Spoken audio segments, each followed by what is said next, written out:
Bapak Ibu. Assalamualaikum warahmatullahi wabarakatuh. Nah, di sini saya akan sedikit men-sharingkan dan membagi sedikit materi yang saya dapatkan di guru penggerak. Salah satunya nanti ini kita akan membahas tentang budaya positif. Next. Ya, kita langsung saja nih.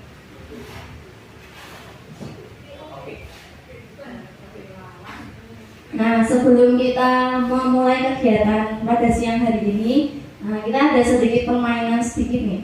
Namanya merangkai kata. Jadi, setiap orang menyiapkan satu kata yang nantinya akan disambung ketika temannya sudah mengungkapkan kata yang sudah disiapkan itu. Setiap orang menyebutkan satu kata untuk menyambung kata yang sudah dilontarkan. Dicoba dulu ya. Untuk melatih konsentrasi kita sudah siang nih, sambil sedikit fresh. Mungkin dari Mas Eko satu kata. Semangat dari saya ya. Kucing. Iya. Disambung. Kucingnya ngapain? Makan. Nah ya. Meja.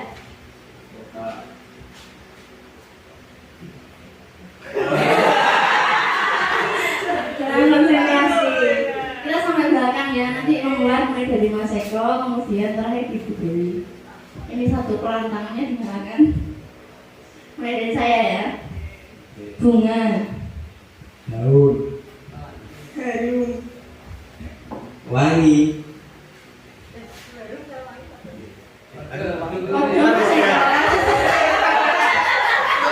Semangat ya. Bunga, matahari, warna kuning, dan kalimatnya. Tapi ada satu syaratnya, tidak boleh menyebutkan nama orang. Nanti disebutkan nama orang sampai saat nggak selesai. Dan tidak boleh menyebutkan peringkat ke-1, ke-2, ke-3, ke-4, ke-5, ke-6 sampai selesai nggak selesai. Mulai dari saya. Aku. Manusia. Lanjut. Cantik. Indah. Langsung pipi.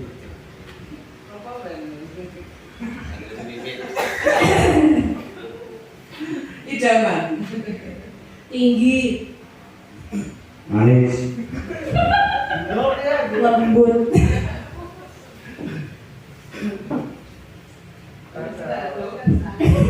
Menggemaskan. Nah, sobat itu tadi ya. Kita percobaan satu kali lagi. Kembalikan ke depan. Nanti masih percobaan. Nanti yang nggak bisa nyebut namanya diapain ya? Di balik itu dari belakang. Oh, dari belakang. Dari depan ke dari belakang.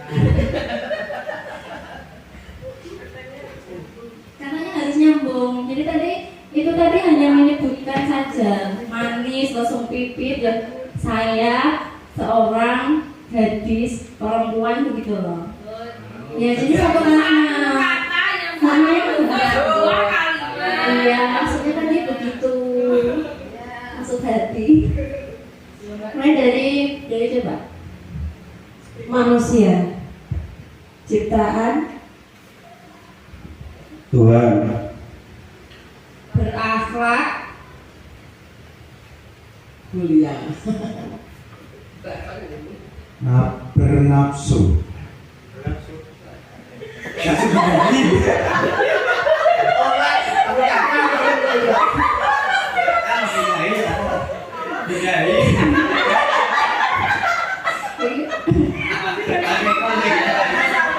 Dan kita sambung dulu. Terima.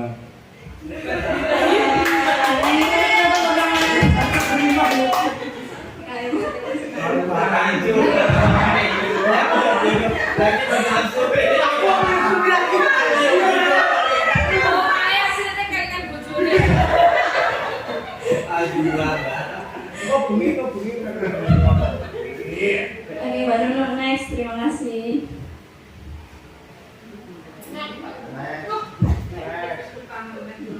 Jadi ini kita akan membahas tentang budaya positif. Next. Nah, ini arti kata budaya. Budaya dari bahasa Sanskerta itu budaya, yang artinya merupakan bentuk jamak dari kata budi yang memiliki arti atau akar. Kemudian dari bahasa Inggris yaitu adalah culture. Culture itu biasanya diartikan ke bahasa Indonesia itu artinya sebuah kebudayaan. Dan yang terakhir dari bahasa Latin yaitu diartikan mengolah atau mengajarkan. Jadi budaya merupakan suatu pola atau cara hidup terus-menerus berkembang oleh sekelompok orang dan diturunkan pada generasi berikutnya. Budaya dengan menjadi kebudayaan. Kemudian karena kita adalah seorang guru di dunia pendidikan, terutama di lingkungan sekolah, maka budaya positif di sekolah mengartikan nilai-nilai atau keyakinan-keyakinan dan kebiasaan-kebiasaan di sekolah yang berpihak pada murid dapat berkembang menjadi pribadi yang kritis, penuh hormat dan bertanggung jawab. Pada kesempatan kali ini kita akan membahas beberapa hal tentang budaya positif, diantaranya yang pertama adalah perubahan paradigma belajar. Terus nanti ada disiplin positif, teori motivasi, kebutuhan dasar, posisi kontrol restitusi, keyakinan kelas, dan yang terakhir nanti akan dibahas tentang segitiga restitusi. Nah, ini adalah sebuah gambar atau sesosok seorang. Kira-kira siapa ya ini? Ki Hajar Dewantara.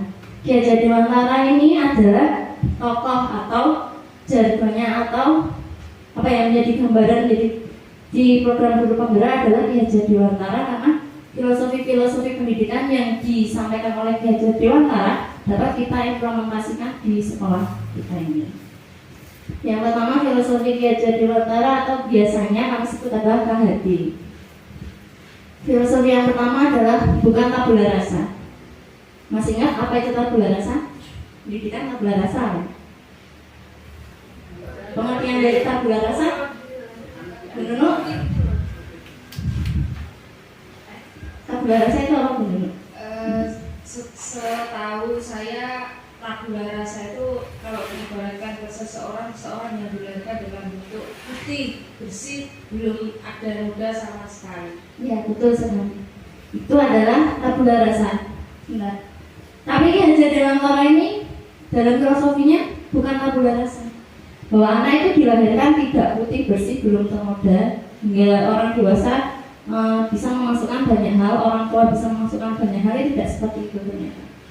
Dalam filosofi pendidikan Ki Hajar Dewantara bukan tabula rasa ini maksudnya ketika anak lahir itu sudah membawa bawaannya sendiri, punya sifat, punya watak, punya karakter. Bahkan ketika masuk ke dalam sekolah, mereka sudah membawa karakter di rumah, karakter di lingkungan masyarakatnya yang sebelum ada di sekolah, seperti itu. Kemudian yang kedua tentang budi pekerti. Apa itu budi pekerti? Ada yang mau menjawab apa itu budi pekerti? Budi pekerti merupakan sebuah, seumpama kita ibaratkan manusia itu dilahirkan atau diciptakan ya bisa bernafas, bisa bergerak sama seperti tumbuhan dan hewan, tapi tidak. Manusia itu diciptakan diberi kelebihan yaitu akal atau budi pekerti.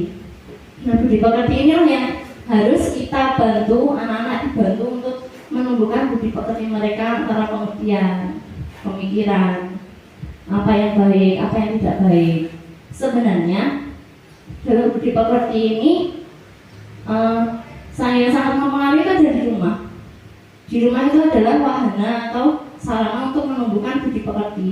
Namun kita sebagai orang tua di sekolah, kita juga harus membantu anak untuk bisa mengerti, oh ini yang boleh, ini tidak boleh, ini yang baik dan ini tidak baik. Kita sebagai orang tua di sekolah untuk membantu anak memahami apa yang harus mereka menjadi masyarakat yang harus bagaimana. Next. Kemudian filosofi Ki Hajar Dewantara yang ketiga adalah menuntun. Arti menuntun di sini ya saya ibaratkan anak-anak itu tidak bisa memasuki dunia gurunya. Yang bisa adalah guru memasuki dunia muridnya. Kita tidak bisa memaksa anak untuk memahami halah untuk RSO. Nenek enak ada iso. Kita tidak bisa seperti itu. Kita harus bisa menuntun anak. Ibaratnya kalau anak belajar berjalan kan tidak bisa langsung berlari. Kita harus menetahnya. Mana tol yang nggak bisa, di sebagian mana ya, bagian mana tolong ini yang tidak dipahami. Jadi kita itu harus masuk ke dunia murid supaya murid itu memahami apa yang kita mau. Tapi murid tidak bisa masuk ke dunia gurunya. Jadi kita harus bersabar dalam menuntun anak di dalam sekolah dan di dalam kelas. Kemudian next, yang berikutnya adalah guru ibarat petani. Nah, sajane guru apa petani? Ya kan? Ini guru ibarat petani, jadi guru apa petani? Guru ibarat petani di sini, yaitu ketika guru adalah ibarat petani, maka murid itu adalah ibarat biji jagung. Mari kita bayangkan di kelas kita masing-masing. Biji jagung yang ada di hadapan kita setiap hari.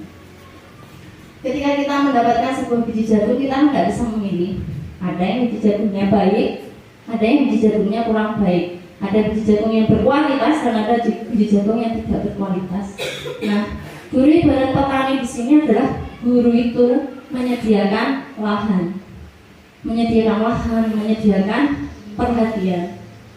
Kita bayangkan seumpama ada biji jagung atau seorang anak, ini merupakan biji jagung yang berkualitas. Tapi kita menyediakan ladang yang berkualitas pula, dengan penyinaran yang cukup, dengan air yang cukup. Apa yang terjadi pada diri anak? Apa yang terjadi? Akan tumbuh atau akan mati? Akan tumbuh dan berkembang. Karena kan kita sebagai guru sudah menyediakan lahan yang baik. Kemudian ada biji jagung yang kurang berkualitas. Saya tidak bilang tidak ya, tapi kurang. Biji jagung yang kurang berkualitas. Tapi kita sebagai guru menyediakan lahan yang baik. Kita memberikan perhatian pada tanaman itu, kita memberikan motivasi, kita memberikan tanah yang baik, memberikan cahaya matahari, memberikan air yang baik. Apa yang terjadi dengan biji jagung yang kurang baik ini? Apakah mati? Kenapa kok tidak mati? Ya kurang berkualitas loh. Karena didukung oleh tanah yang bagus, pupuk yang bagus, Nah, kemungkinan besar dia akan tumbuh sekalipun tidak sebaik daripada mereka yang sudah betul sekali. Nah itu, guru merupakan ibarat petani itu di situ teman-teman. Tapi kemudian coba kita ibaratkan, ada biji jagung yang kualitas baik dan kurang baik. Tapi kita sebagai guru menyediakan lahan yang kering. Lahan yang kering, nggak ada airnya, tidak diperhatikan, dibiarkan, tidak ada sinar matahari. Kemudian ada biji jagung yang berkualitas tinggi, import mahal sekali. Ditanamlah di dalam lahan itu. Apa yang terjadi? Wassalam. Tidak akan tumbuh karena dari lahan itu sendiri sudah tidak memberikan potensi, tidak memberikan kesempatan untuk dia hidup. Lahannya saja sudah mati, apalagi anaknya. Itu pun kalau anak berkualitas pun wassalam. Bagaimana dengan biji jagung yang kurang berkualitas di tempat yang petani yang kering ini tadi? Ya hancur, betul sekali. Nah itu, guru merupakan ibarat petani dan murid ibarat biji jagung. Hal itu merupakan filosofi pendidikan yang jadi masalah. Jadi kita harus merubah pandangan-pandangan kita.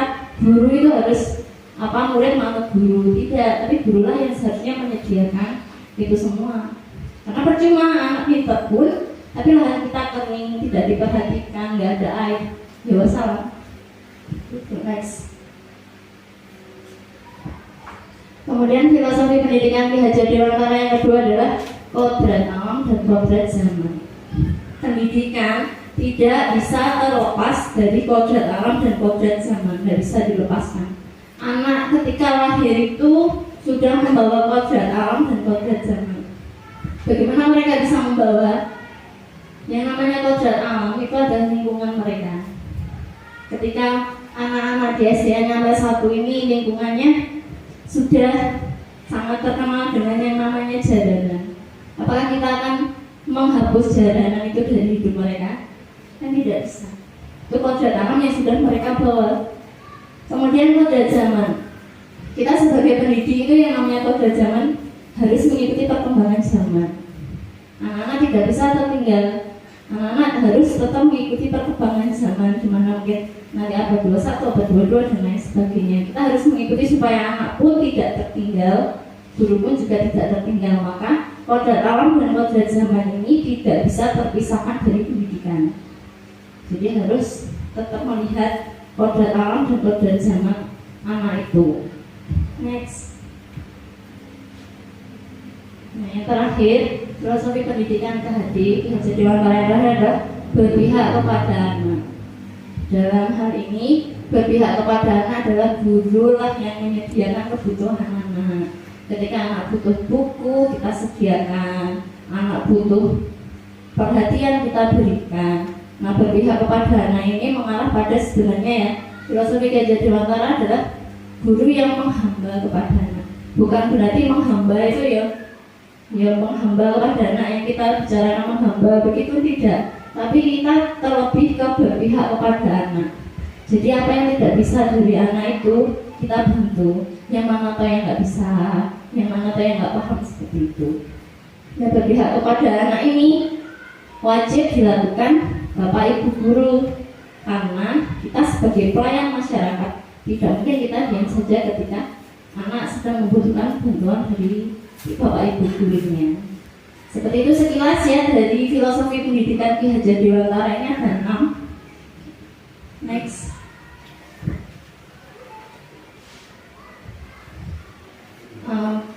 Selanjutnya adalah perubahan paradigma.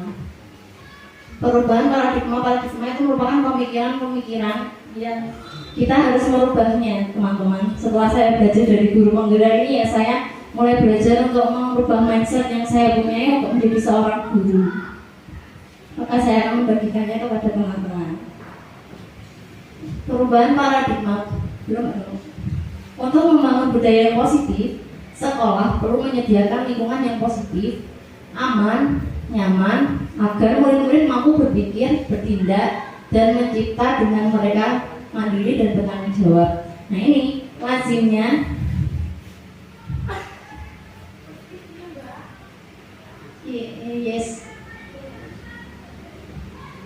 Nah, ini lazimnya biasanya guru itu senangannya mengontrol muridnya. Terus ngontrol bisa. Lazimnya disiplin terkait dengan kontrol, dalam hal ini kontrol guru dalam menghadapi muridnya. Biasanya guru kan yang mengontrol, kamu harus begini, ayo dia, dan lain sebagainya. Next,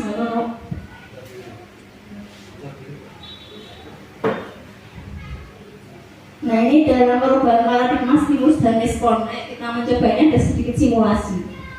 Coba teman-teman buka satu tangannya aja. Satu tangan, boleh tangan kiri atau tangan kanan. Kemudian tangan ini setelah dibuka, bayangkan sedang memegang sesuatu yang paling berharga yang dipunyai. Tapi jangan dibilang temannya, cukup di dalam hati. Ada sesuatu yang berharga yang sedang aku pegang. Next. Kemudian lakukan kepalan tangan Anda untuk memegang benda tersebut. Jadi Anda menjaga benda ini karena berharga itu, berusaha untuk menyimpan benda yang berharga itu. Bayangkan benda berharga digenggam, disimpan, jangan ada yang bisa mengambil karena ini berharga untuk saya. Next. Bayangkan ada orang yang mencoba dengan berbagai cara membuka genggaman itu.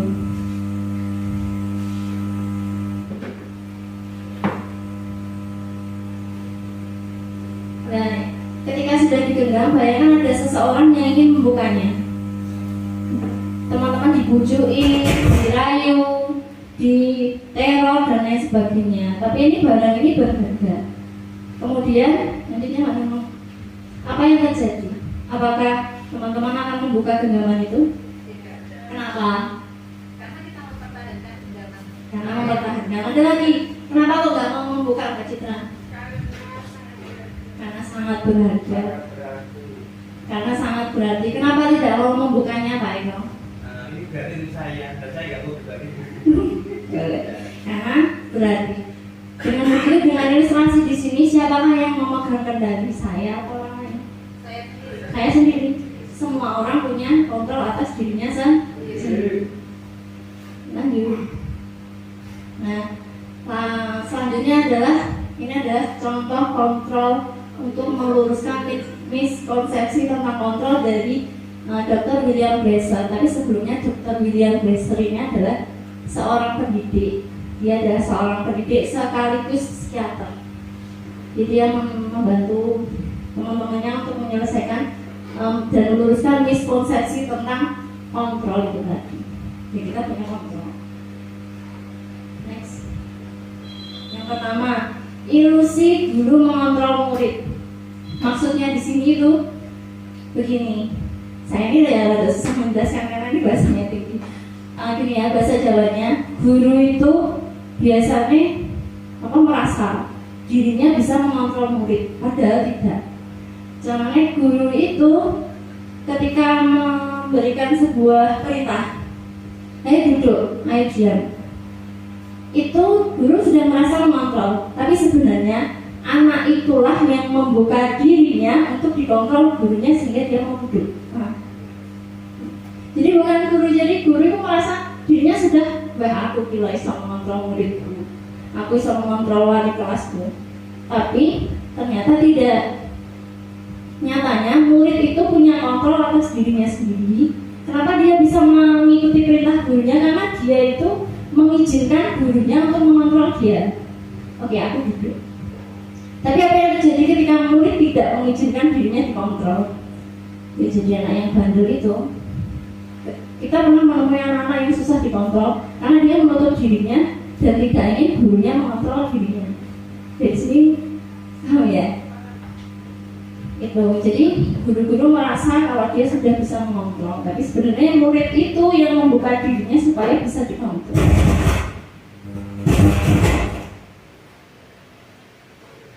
Nah, makasih. Kemudian ilusi bahwa semua penguatan positif efektif dan bermanfaat. Ini langsung contoh aja ya. Ini dijelaskan panjang. Ini contohnya ketika seseorang guru itu berada di contoh kelas 5 ya.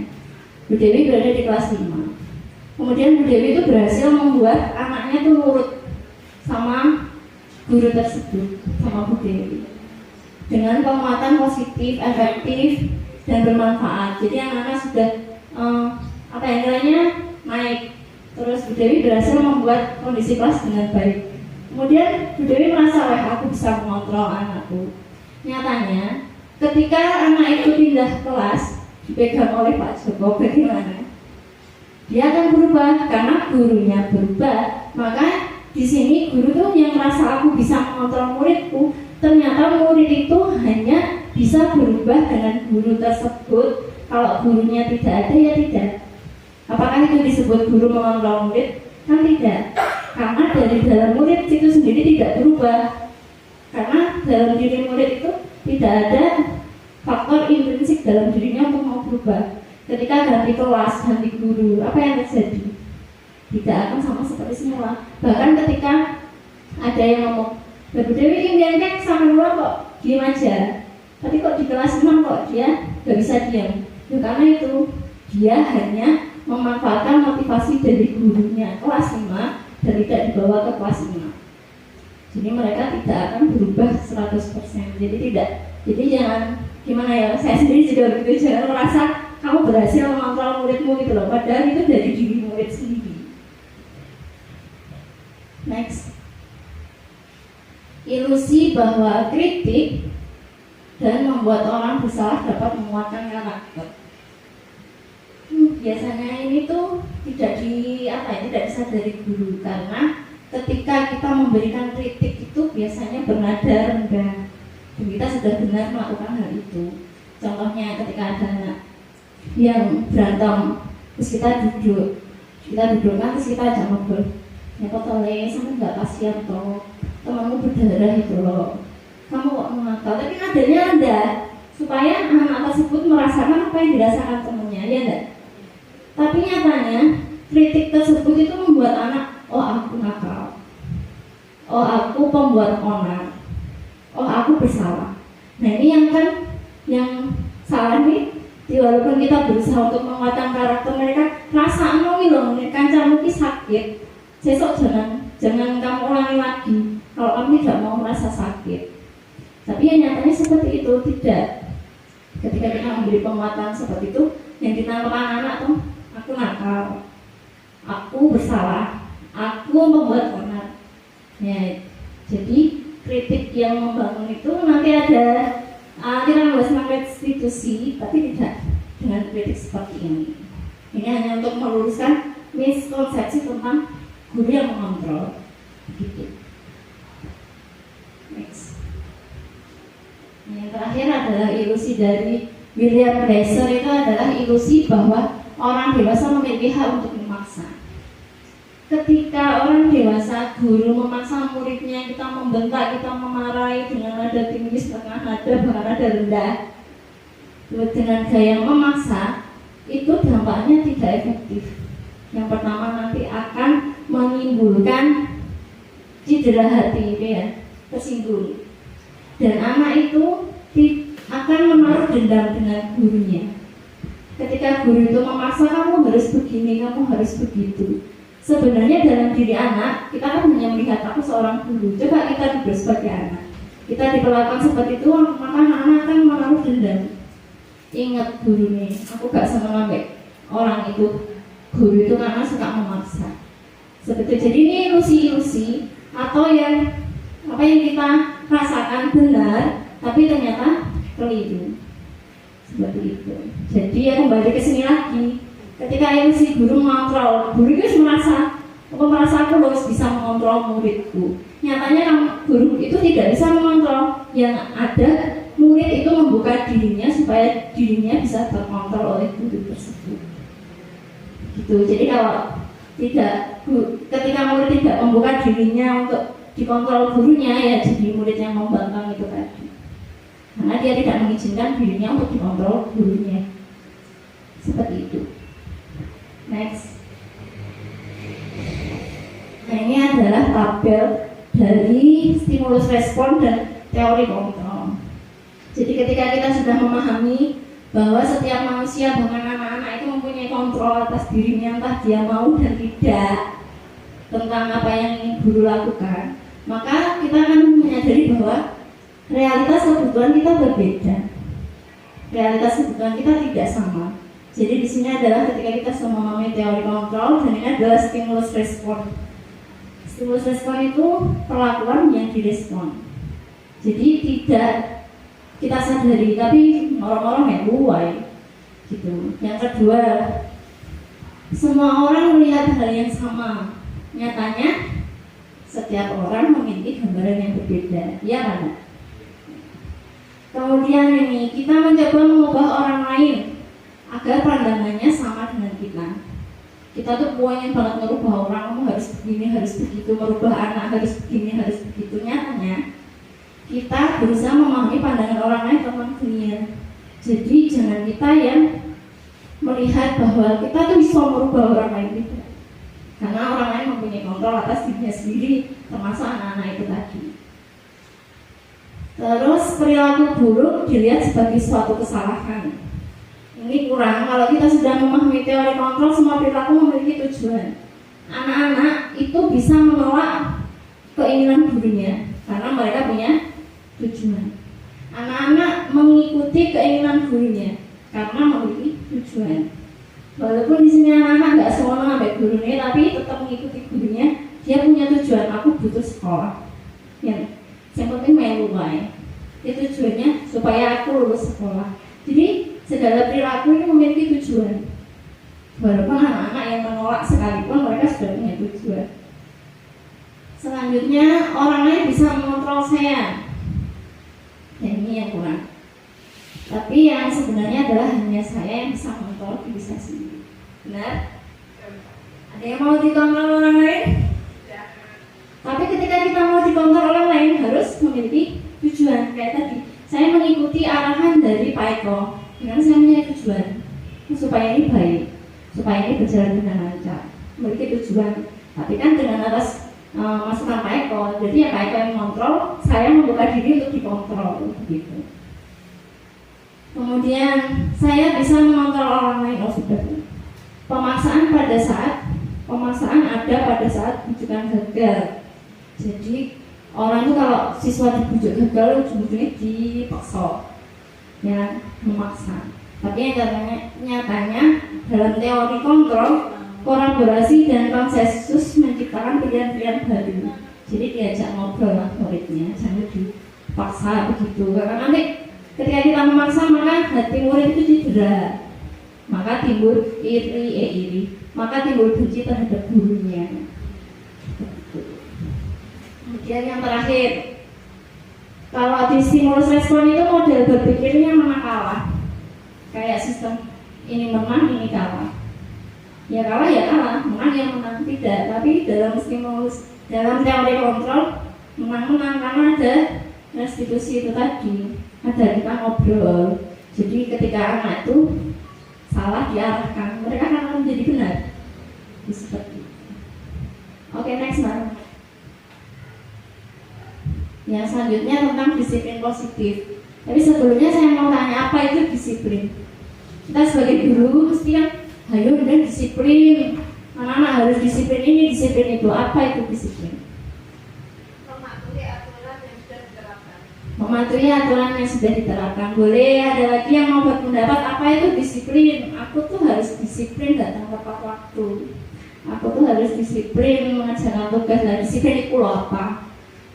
Apa itu disiplin? Ya tadi yang disebutkan Bu Dewi sudah benar. Coba kita lihat berikutnya. Mbak Nunu. Disiplin. Disiplin berasal dari bahasa Latin yang artinya disiplina, yaitu belajar, yaitu artinya belajar. Disiplin itu belajar. Kebanyakan orang akan menghubungkan kata disiplin dengan tata tertib, peraturan, kepatuhan pada peraturan. Kata disiplin juga sering dihubungkan dengan hukuman. Padahal itu sungguh berbeda, karena belajar tentang disiplin positif tidak harus memberikan hukuman. Justru itu adalah salah satu alternatif terakhir, dan kalau perlu tidak digunakan sama sekali. Hukuman itu tadi tidak, kalau perlu itu tidak perlu digunakan sama sekali. Dalam budaya kita, makna disiplin itu biasanya dimaknai menjadi sesuatu yang dilakukan seseorang pada orang lain untuk mendapatkan kepatuhan. Jika kita memberikan disiplin kepada anak supaya anak akan menjadi patuh. Namun kita cenderung menghubungkan kata disiplin dengan ketidaknyamanan. Ada yang merasa nyaman ketika didisiplinkan? Siapa yang pernah merasa nyaman didisiplinkan? Enggak kan? Ya, kata disiplin itu identik dengan ketidaknyamanan. Kudungin harus disiplin. Kok ada yang orang nyaman dengan kata disiplin itu ya hampir ada, tapi mungkin tidak banyak. Gitu. Mbak Citra senang bahagia ketika didisiplinkan. Saya juga. Ya kan disiplin ini berat. Seperti itu. Lanjutnya. Ketika kita bicara tentang kata disiplin, disiplin itu untuk menjadi kita yang disiplin itu mempunyai motivasi. Antara lain ketika kita mau disiplin itu ada motivasi eksternal dan motivasi internal. Eksternal itu motivasi dari mana ya? Ya, eksternal motivasi dari luar, dan sedangkan internal adalah motivasi dari dalam. Supaya kita lihat motivasinya. Kalau motivasi eksternal ini dari luar, yang mempengaruhi itu di luar. Aku mau disiplin untuk menghindari ketidaknyamanan atau hukuman. Aku mau disiplin untuk supaya aku tidak ditegur. Aku mau disiplin untuk supaya aku menghindari sesuatu yang tidak aku inginkan. Biasanya itu mengarah ke psikologis kita, lebih takut akan sesuatu dari luar yang akan melukai diri kita. Contohnya adalah hukuman. Kemudian yang selanjutnya, yang eksternal lagi, yaitu untuk mendapatkan imbalan dan penghargaan dari orang lain. Nah ini, ketika kita mau melakukan sesuatu, disiplin tugas, disiplin pekerjaan, itu kita menginginkan sesuatu dari orang lain. Kita menginginkan penghargaan supaya dilihat, supaya dipuji, supaya diuahkan, supaya orang lain itu melihat saya itu loh, wah itu kan motivasinya kan dari luar. Kita melihat orang lain. Aku mau disiplin supaya dilihat baik kan sama Mbak Citra, kan ya enggak enak. Aku mau disiplin supaya dilihat baik sama Pak Dwi, kan ya nggak enak. Karena disiplin itu kan dari dalam diri sendiri. Motivasinya ini dibangun dari mana? KPA, dari mana? Antara ekstrinsik atau antara internal ataupun eksternal. Begitu. Next Mbak Nunu. Nah ini motivasi internalnya, yaitu ketika kita mau melakukan sesuatu yang didasari oleh keinginan dari dalam, itu untuk menghargai diri sendiri, untuk menjadikan insan yang sesuai harapan kita. Jadi ini motivasinya tidak ke arah orang lain lagi, tapi ke diri kita. Ketika motivasi itu, ketika mau guru memberikan sebuah pembelajaran dengan beberapa metode, tidak untuk mendapatkan penghargaan dari orang lain, tapi ya senang. Aku senang kok memberikan metode pembelajaran sama anak, aku senang kok. Bangga adalah orang seperti itu. Ketika kita memberikan pembelajaran yang berpihak kepada murid, ya karena kita senang. Aku mau kok memberikan, karena aku senang. Jadi tidak ada motivasi dari luar. Yang penting kita senang di sini untuk menghargai diri sendiri dan untuk menjadikan diri kita sesuai dengan harapan yang sudah kita bangun, sudah kita cita-citakan. Begitu. Next. Nah, disiplin itu tadi saya sedikit menyinggung aja di sini. Nah, yang namanya disiplin itu tadi kita bisa membuatnya menjadi peraturan kelas untuk supaya disiplin. Nah, dari peraturan kelas nanti akan menjadi keyakinan kelas. Setelah menjadi keyakinan kelas akan menjadi lingkungan positif, dan yang terakhir akan menjadi budaya positif. Budaya kan turun-menurun, jadi membangunnya dari dalam, dari kelas bisa jadi keyakinan, terjadi lingkungan, terus sampai jadi budaya. Begitu. Next. Ini perbedaan keyakinan, perbedaan peraturan dan keyakinan kelas. Sedikit saja. Misalnya Mbak Nunu.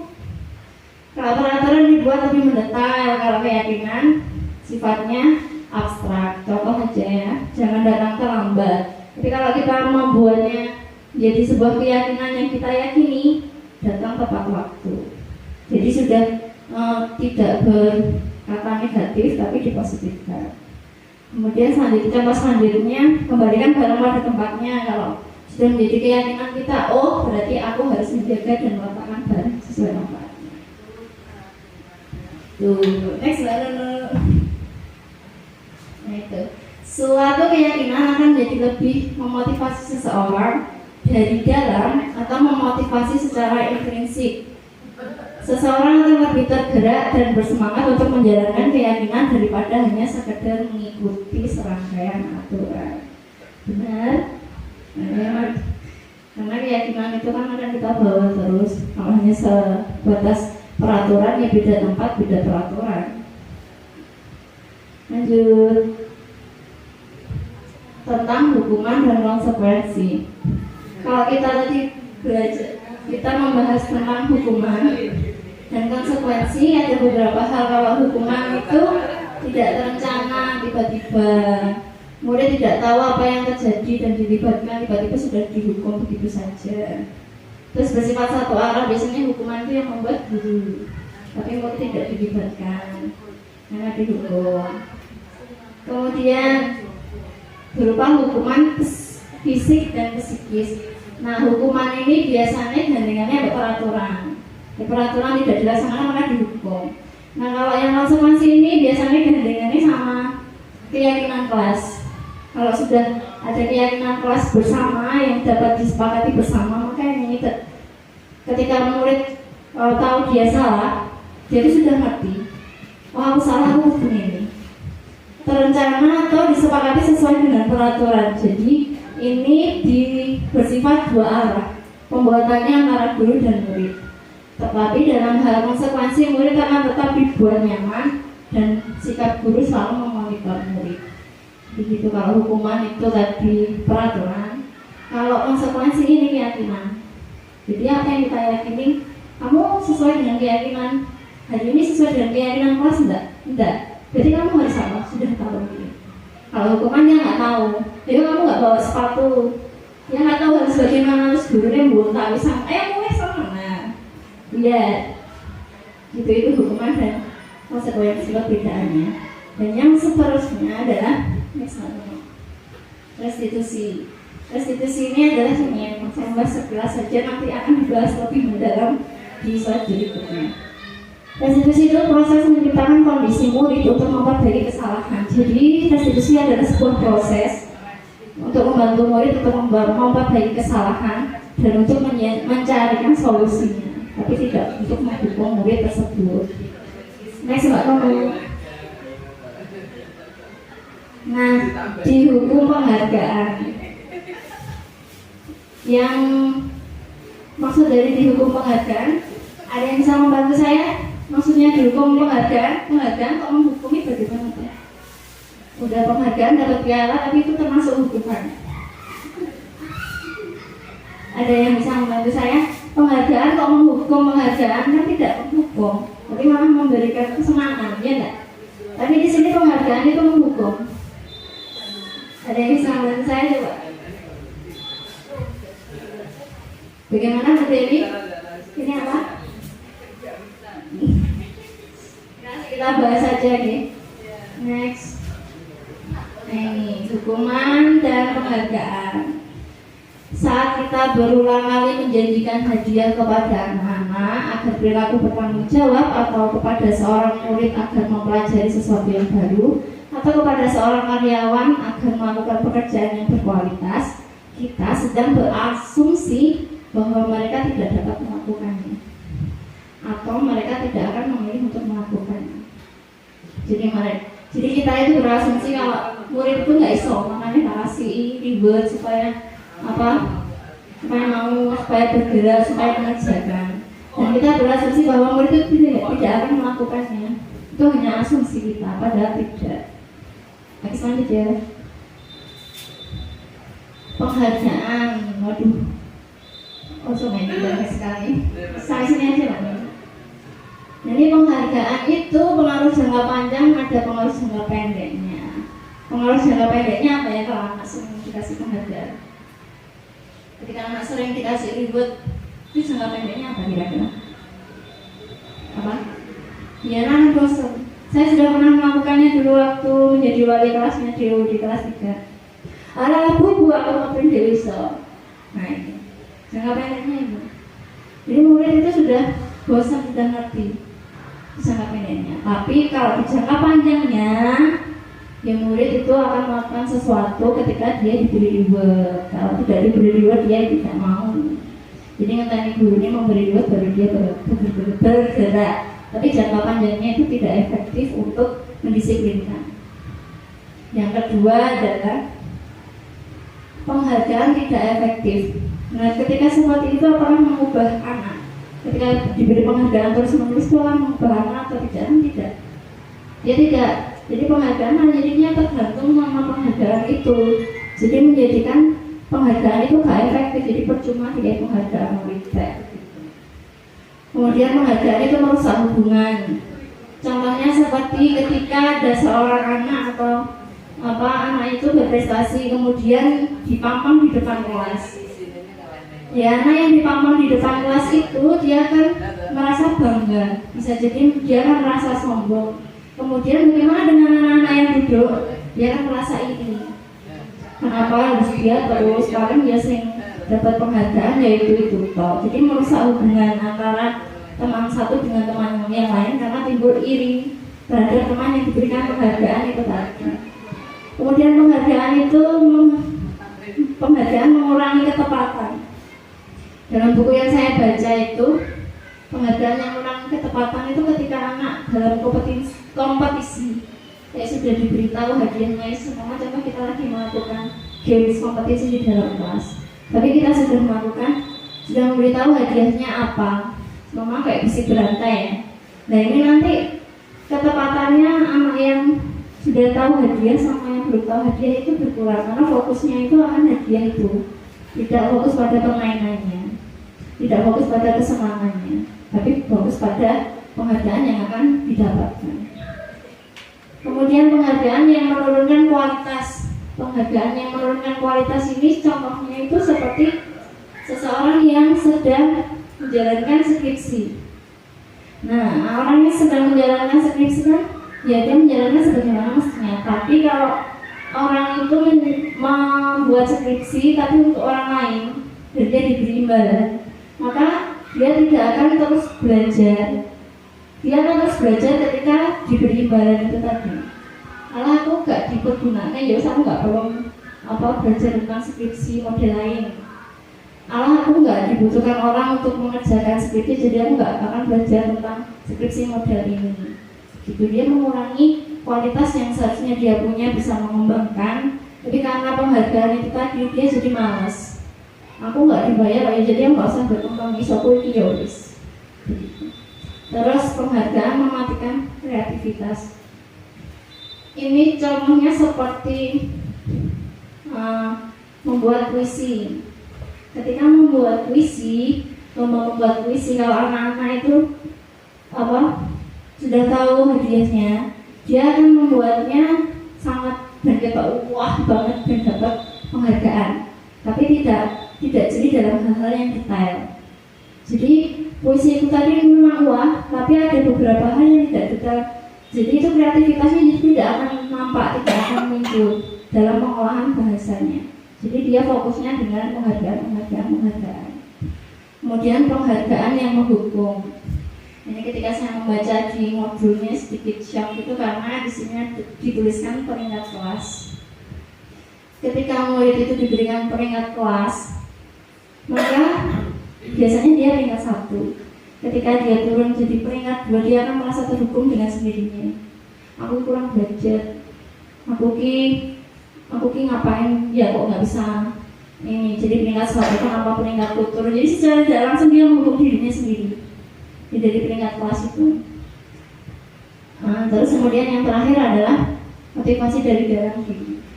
Nah ini juga yang sudah saya temukan ketika saya mengajari Adrian membaca. Adrian itu nggak bisa membaca. Dia itu awal saya mengenal Adrian itu tidak bisa huruf urutnya nggak Islam dan nggak diajak. Ketika Adrian itu sudah bisa menyebutkan huruf, menuliskan huruf secara urut, apalagi dia mengacak. Kemudian dia bisa mulai belajar membaca merangkai kata sampai dia bisa membaca. Saya lihat Adrian itu sombong. Padahal saya nggak ngapa-ngapain enggak. Itu dari dirinya sendiri. Ketika dia bisa membaca, itu adalah penghargaan dari usahanya sendiri. Tidak dari gurunya, guru hanya membantu. Jadi dari situ pun saya melihat dia tuh ada kepedean, timbul rasa percaya diri. Matanya itu benar-benar seorang yang bisa membaca setiap apa yang dia lihat. Dan itu padahal guru lo nggak memberi apapun. Tapi apa yang terjadi pada Adrian? Dia senang dengan aku bisa membaca itu hadiah untukmu ya, kamu usahamu sendiri. Nah inilah guru-guru ini harus bisa memunculkan seperti ini, memunculkan bahwa belajar, dia senang belajar. Kemudian dia bisa sesuatu tuh bukan karena pacuan dari penghargaan, tapi dia bisa karena usahanya sendiri. Adrian pun saya tidak pernah memberikan apapun, tapi dia senang sekali. Kamu kok senang ya bisa membaca, ya itu karena kamu sendiri yang mau membaca, yang mau belajar. Jadi ini motivasi dalam dirinya sendiri itu ada seperti itu. Ini adalah penghargaan. Beberapa penghargaan itu ya baik, tapi ada penghargaan yang kurang baik jika tidak tepat. Penghargaan kurang baik jika tidak efektif. Penghargaan kurang baik jika menurunkan kualitas. Yang baik itu adalah memotivasi supaya muncul motivasi dalam diri, tidak karena penghargaan itu tadi. Jadi saya sangat terkesima ketika melihat Adrian bisa membaca, jadi sangat senang sekali. Itu lo kamu dewi yang belajar, walaupun lo nggak ngapa-ngapain, cuma bantu saja, begitu. Next. Kebutuhan dasar manusia bertahan hidup. Ada yang tidak butuh bertahan hidup. Kenapa manusia butuh bertahan hidup? Kenapa? Untuk menikah. Kenapa manusia butuh bertahan hidup selain untuk menikah? Masih belum ya hutang. Kebutuhan manusia itu bertahan hidup. Contohnya bagaimana cara manusia bertahan hidup? Atau manusia bagaimana caranya bertahan hidup? Adaptasi, makan. Terus itu cara kita bertahan hidup ya dengan makan, minum, melindungi diri. Biasanya bertahan hidup itu kaitannya dengan sandang, pangan, dan papan untuk menunjang kita supaya kita bisa bertahan hidup. Jadi itu merupakan salah satu kebutuhan dasar manusia adalah bertahan hidup supaya tidak mati. Lanjut, baru. Kemudian kebutuhan dasar manusia yang lainnya adalah kesenangan. Ada yang nggak butuh senang? Ada yang nggak butuh senang? Butuh. Pak Eko senang ketika apa, Pak Eko? Oh, healing. Mbak Citra senang ketika apa? Bisa teman-teman. Masih Yuli? Masih Yuli senang karena apa? Kamu apa nih? Yang butuh senang. Pak Dwi kalau senang itu ketika apa? Berkumpul.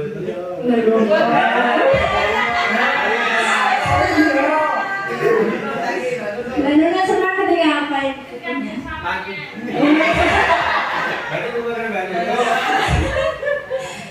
Bukan senang ketika apa? Seperti ini ada kuenya. Gue jadi senang karena apa? Yang kebutuhannya senang ketika apa? Saya juga senang. Banyak yang senang ketika apa? Mendirikan tenda. Oh, tidak memikirkan tenda biru, tenda darurat. Ya setiap orang itu membutuhkan kesenangan. Jadi kesenangan orang itu masing-masing. Kebutuhan dasar yang lainnya adalah kebebasan. Siapa yang nggak suka bebas? Ada yang nggak suka bebas? Pak yang nggak suka bebas? Kayak apa ya? Kebebasan ini sebenarnya manusia itu kan diciptakan itu diberikan kebebasan. Tapi bebas dalam artian ini adalah bebas yang bertanggung jawab. Mau terima bebas tak ya, hewan pun bebas. Nah itu kebutuhan dasar manusia itu bebas bisa menentukan apa yang diinginkan, bebas menentukan apa yang dipikirkan, bebas menentukan tindakan. Begitu itu namanya kebebasan. Nah, sudah. Lanjutnya adalah kebutuhan kasih sayang dan rasa diterima. Siapa yang tidak suka disayangi? Semua orang nggak suka disayangi.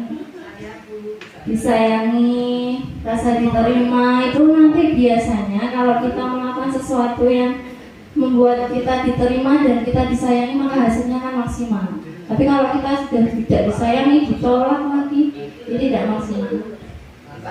Oke, next. Yang terakhir adalah penguasaan. Penguasaan ini adalah kebebasan untuk diakui, untuk dilihat, untuk diapresiasi, supaya penguasaan ini menunjukkan kalau dirinya itu ada. Jadi seperti itu, ini adalah 5 kebutuhan dasar manusia. Next. Oke, terakhir. Slide terakhir. 5 posisi kontrol dulu. Tadi kan kontrol itu setiap orang memiliki kontrol atas dirinya sendiri, tapi guru juga memiliki kontrol atas murid. Salah satunya adalah penghukum. Biasanya guru yang menghukum ini ciri-cirinya itu ya dia suka marah-marah, menghukum muridnya, tidak mau tahu apa yang menjadi alasan atau menjadi dasar kenapa murid itu melakukan hal tersebut. Karena sebenarnya kan murid melakukan sesuatu kan punya alasan. Tanyai aja alasannya dulu, jangan langsung menghukum. Contohnya ketika anak yang tidak membawa buku, wes pulang. Nah itu kan ya bagaimana ya penghukum itu ya tidak mau tahu bagaimana murid dan alasan murid tersebut. Yang mungkin adalah membuat rasa bersalah. Biasanya ini guru-guru itu bernada rendah, kamu gak kasihan tuh sama Bu Evi. Nanti ada Bu Evi dimarahi Pak Amar piye. Ini seolah yang salah tuh anaknya. Jadi bukan gurunya. Ayo tolong nanti sama Mama Bu Evi nanti dimarahi Pak Amar piye. Ya gitu itu membuat rasa bersalah sehingga anak itu membuat Kamu sih yang salah, aku yang membuat ini semua. Yang terakhir, yang ketiga, yaitu teman. Biasanya dulu yang menjadi teman ini dia friendly, terus pada akhirnya ya saking friendly-nya ya tidak punya power. Jadi anak-anak itu ambil gurunya ya kayak kongkongnya dewe. Enak gak sih kalau kita jadi guru seperti itu?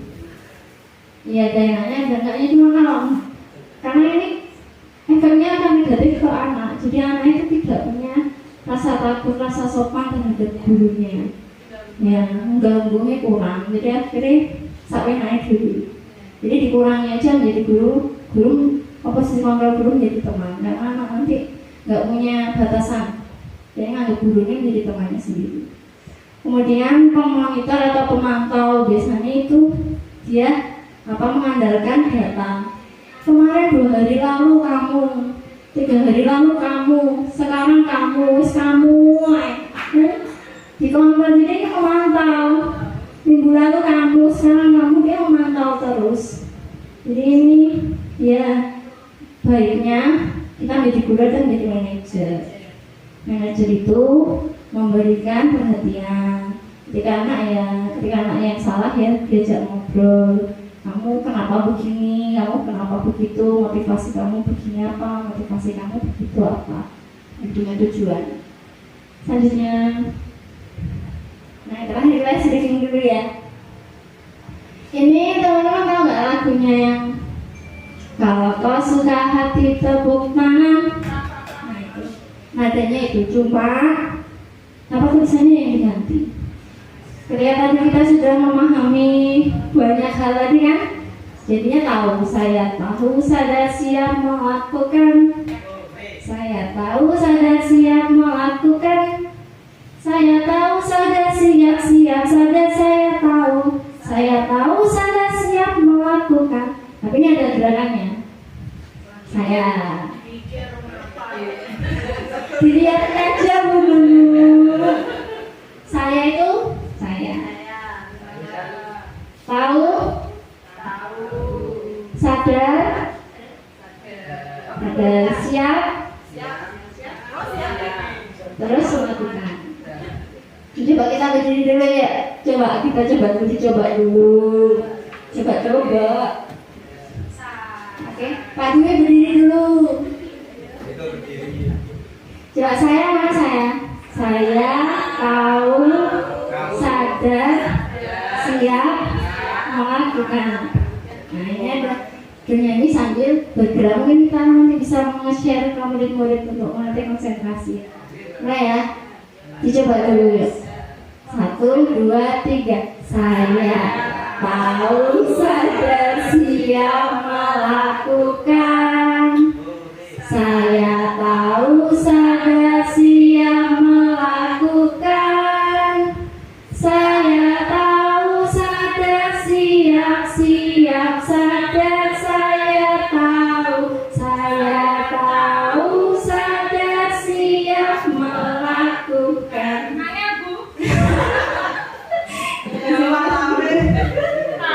Oke, itu tadi percobaan pertama ya. Mulai ya, pelan-pelan aja ya. 1, 2, 3. Saya tahu, sadar, siap, melakukan. Saya tahu, sadar, siap, melakukan. Ayo gerakannya. Saya tahu, sadar, siap, sadar. Saya tahu, sadar, siap, melakukan. Oke, terima kasih. Oke teman-teman, demikian yang dapat saya sampaikan. Untuk selanjutnya, mohon maaf saya ketika ada tutur kata atau yang kurang berkenan, saya akhiri. Terima kasih, selamat siang. Wassalamualaikum warahmatullahi wabarakatuh. Assalamualaikum, perkenalkan saya Bu Hanum. Menurut saya kegiatan aksi nyata kata-kata yang dibawakan oleh Ibu Elvi tentang budaya positif sangat menginspirasi dan dapat diterapkan pada pembelajaran di sekolah. Terima kasih.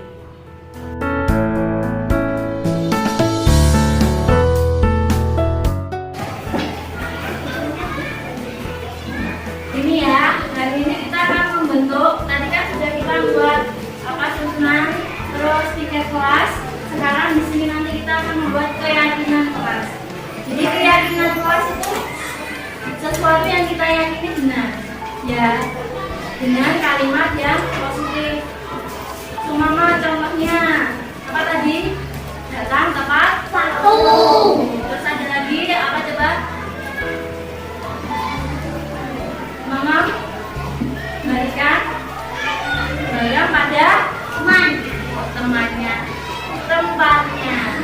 Terus ada lagi yang harus sampai lakukan di sekolah itu loh, melaksanakan ada lagi banyak itu ya. Satu anak menuliskan satu sama ditulis di sini ya, kemudian nanti ditempel di sini.